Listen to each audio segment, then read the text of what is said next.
Ladies and gentlemen, good morning. It is a great privilege to be with you at this year's Innovation Zero conference.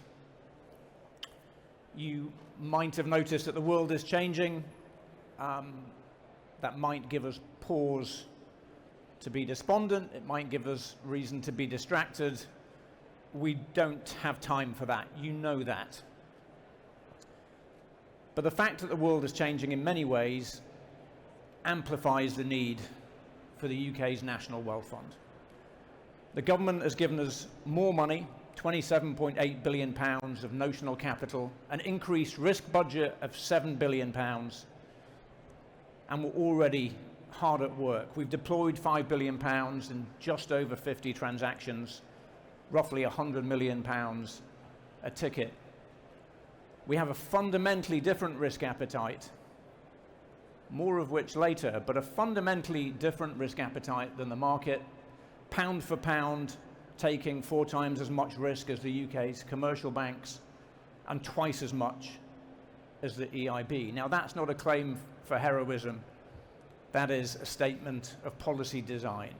We're a tool in the public policy toolkit that is designed to take more risk than the rest of the financial system.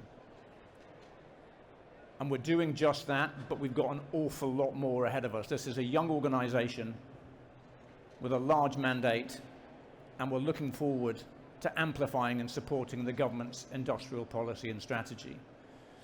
Now, as you think about the conversations you're going to have over the course of the next couple of days, I'd like to humbly suggest a few things that might frame your thinking.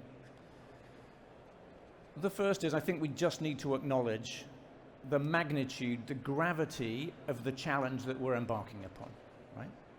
No developed economy has successfully decommissioned a high carbon intensive, no longer fit for purpose industrial economy and rebuilt a green one in parallel. It's not been done before. Economic reconstruction of this scale normally happens post-war. We haven't done this before. And I don't say that so that I'm laying the groundwork for us all to have an excuse not to do it. I'm saying that because sometimes it just helps to recognize that we're all committed to something that's difficult. And if you accept that, I think it's a small leap of faith to also accept that the status quo is not going to get us to where we need to be by 2050. The way that this economy works, the way that this society works, we're going to have to shift a few things. Now, in the limited time that I have with you this morning, I'm just going to highlight a couple that I think are going to be important. The first relates to the consumer or the citizen. We were the first G7 nation to halve our emissions, and we can all feel very proud of that. But we all know that the next half is going to be a lot harder. And in that first 50%, we know that our citizens were not really disturbed too much. We achieved the first half without most people in this country noticing, and if we didn't tell them, they wouldn't know. The next 50% is likely to be more challenging, and we need to recognize that. And in practice, that means we have to put the consumer or the citizen at the forefront of our thinking, and we have to be obsessive about making this transition easy for them. If we make it easy, we've learnt that you can scale the pace of change. You can aspire to exponential growth rates if you make it easy for consumers. If you don't, it's highly unlikely that the pace of change that we need, the changes that we like to see in the way people live, heat their homes, the way they move, perhaps even the way they eat, they're unlikely to happen in the time frames that we've got.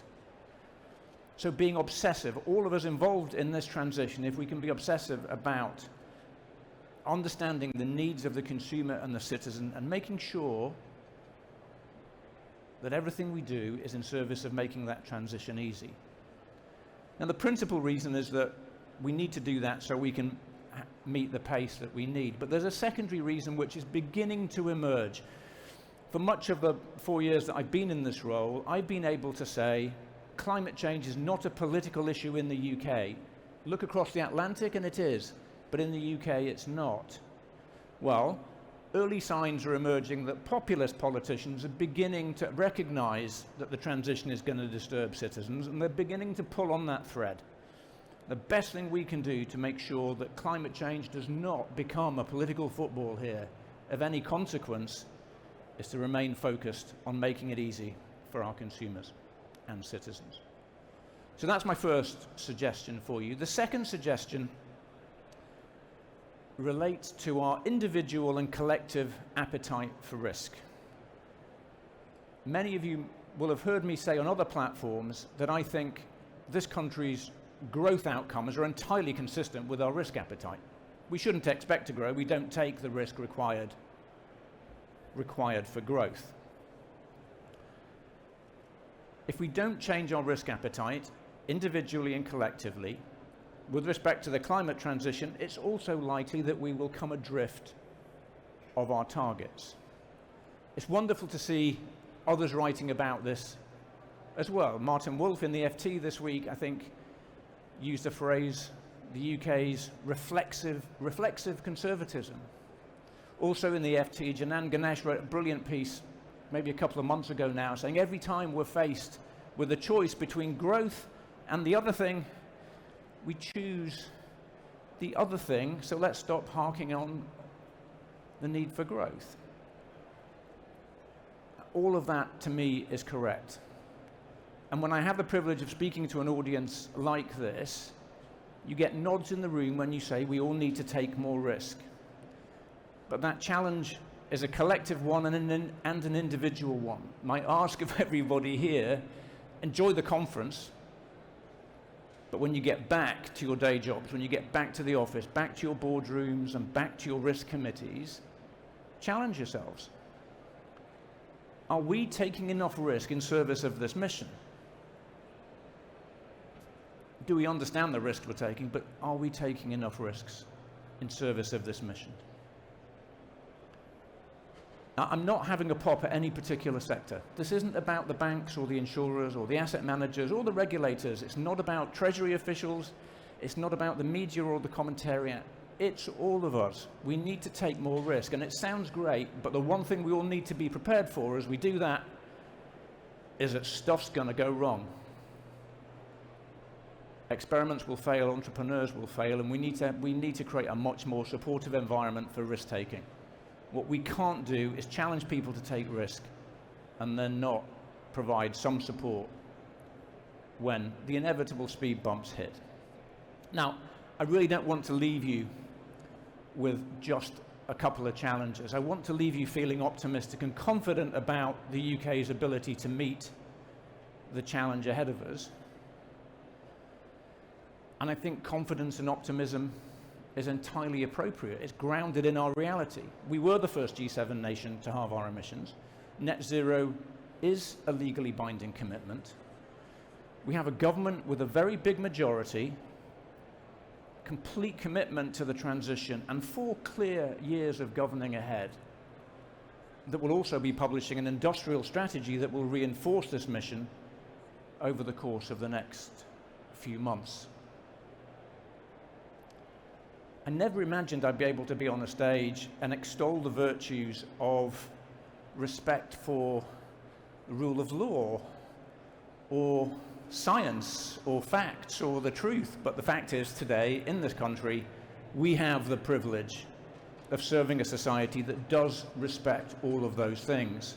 So as certain countries choose to take a step back, to step away from their obligations, to step away from the opportunity, there's an opportunity for all of us to step up, to take a step forward, to fill the void, to be the thought leaders, to be the innovators, to be the committers of capital, to be the best collaborators. That opportunity's always been there for us, but the void created by others stepping back has given us an amazing opportunity, and I would encourage everybody over the course of the next couple of days to embrace that opportunity and to enjoy it. Have a great conference. Thank you.